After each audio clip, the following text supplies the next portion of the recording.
Bismillahirrahmanirrahim. Assalamualaikum warahmatullahi wabarakatuh. Salat Idul Fitri dan Idul Adha. Salat Idul Fitri maupun Idul Adha itu hukumnya sunnah muakkadah atau sunnah yang sangat dianjurkan dan sekaligus merupakan salah satu syiar agama. Dalam pelaksanaan kedua salat tersebut, terdapat beberapa hal yang harus diperhatikan. Pertama, membaca takbir sebanyak 3 kali secara berturut-turut, yakni Allahu Akbar, Allahu Akbar, Allahu Akbar. Kemudian dilanjutkan dengan membaca Allahu Akbar kabira walhamdulillahi katsira wa subhanallahi bukratan wa asila la ilaha illallah wahdahu la syarikalah mukhlishina lahuddin walau karihal kafirun. Bacaan takbir mulai dikumandangkan pada malam Idul Fitri sampai memasuki pelaksanaan sholatnya di pagi hari. Sedangkan untuk kumandang takbir pada Idul Adha dimulai sesudah waktu subuh di hari Arafah atau tanggal 9 Zulhijjah sampai waktu Asyar pada hari ke-13 dari bulan yang sama. Demikian menurut pendapat yang dapat dipertanggungjawabkan atau rajih. Takbir dimaksud dikumandangkan setiap selesai dari melaksanakan sholat fardu. Namun, ada pendapat yang mengatakan juga dibaca sesudah sholat sunnah. Disunnahkan untuk mandi dan menghiasi diri dengan pakaian terbaik yang dimiliki sebelum berangkat menuju tempat sholat. Juga hendaknya mengikut sertakan anak-anak dan orang-orang yang sudah lanjut usia. Dianjurkan pula supaya jalan yang dilewati ketika berangkat berbeda dengan jalan yang dilewati ketika hendak pulang. Disunnahkan pada pelaksanaan sholat kedua hari raya ini dilakukan di tanah lapang atau bukan masjid, kecuali di Makkah, Baitul Maqdis, atau ketika turun hujan. Adapun waktu pelaksanaan sholatnya ialah antara terbitnya matahari hingga mulai tergelincirnya ke arah barat atau memasuki waktu zuhur.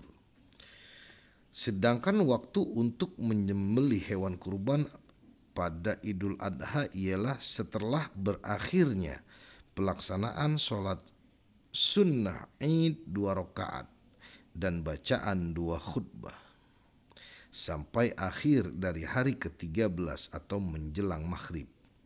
Sangat dianjurkan untuk menyegerakan pelaksanaan sholat sunnah Idul Adha yang dilanjutkan dengan menyembelih hewan kurban. Sebaliknya, dianjurkan untuk menangguhkan pelaksanaan sholat Idul Fitri guna memberikan kesempatan bagi yang belum mengeluarkan kewajiban membayar zakat fitrah dan untuk memperpanjang waktu bertakbir. Setelah sampai di tempat-tempat pelaksanaan sholat Id, tidak dibenarkan mengerjakan sholat sunnah apapun, atau kita berkewajiban untuk menghentikan jamaah yang hendak melakukan sholat sunnah selain sholat Id. Ketika seorang muazin telah menyerukan as-salatu jami'ah, maka imam pun memimpin untuk melaksanakan sholat 2 rakaat atau sholat Id. Pada rakaat pertama, imam membaca takbir sebanyak 7 kali di luar takbiratul ihram dan takbir untuk ruku. Di antara 2 takbir dimaksud, sang imam membaca Subhanallah walhamdulillah wa la ilaha illallah wallahu akbar. Setelah membaca takbir iftitah atau pembuka, imam membaca wajjahtu wajhiya dengan menangguhkan bacaan ta'awuz sampai selesai dari bacaan iftitah. Disunahkan bagi imam membaca surah Qaf pada rakaat pertama dan surah Al-Qamar pada rakaat kedua. Setelah bacaan surah Al-Fatihah, adapun bacaan takbir pada rakaat yang kedua sebanyak 5 kali. Dan selesai sholat, imam berkhutbah 2 kali dengan duduk sebentar sebagai pemisah di antara kedua khutbahnya. Bagi yang terlambat datang dari pelaksanaan sholat Id, ia diperbolehkan untuk mengkodoknya. Selesai sholat Idul Adha, dianjurkan untuk segera menyembelih hewan kurban, sebagaimana Rasulullah Sallallahu Alaihi Wasallam pernah menyembelih kurban seekor domba seraya bersabda, Bismillahi wallahu akbar, hadza anni wa amman lam yudhahi min ummati, yang artinya dengan menyebut nama Allah, Allah Maha Besar, kurban ini atas namaku dan atas nama siapa saja dari umatku yang tidak bisa berkurban. Hadis riwayat Ahmad, Al-Baihaqi dan Ibnu Majah. Nabi juga pernah bersabda, barang siapa melihat bulan sabit pada bulan Zulhijjah dan ingin berkurban, maka janganlah ia memilih hewan kurban yang terdapat cacat sedikit pun pada kepala maupun kukunya. Hadis riwayat Ibnu Majah, At-Tirmizi, Al-Hakim dan An-Nasai.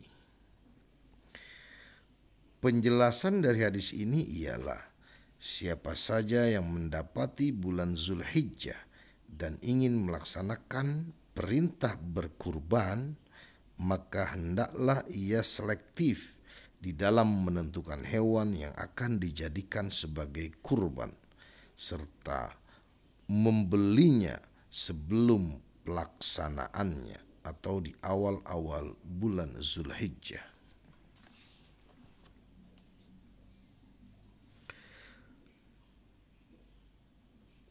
Demikian, semoga bermanfaat, diambil dari Ihya Ulumuddin karya Al-Imamul Ghazali. Semoga membawa manfaat. Mohon maaf atas kesalahan dan kekhilafan. Wassalamualaikum warahmatullahi wabarakatuh.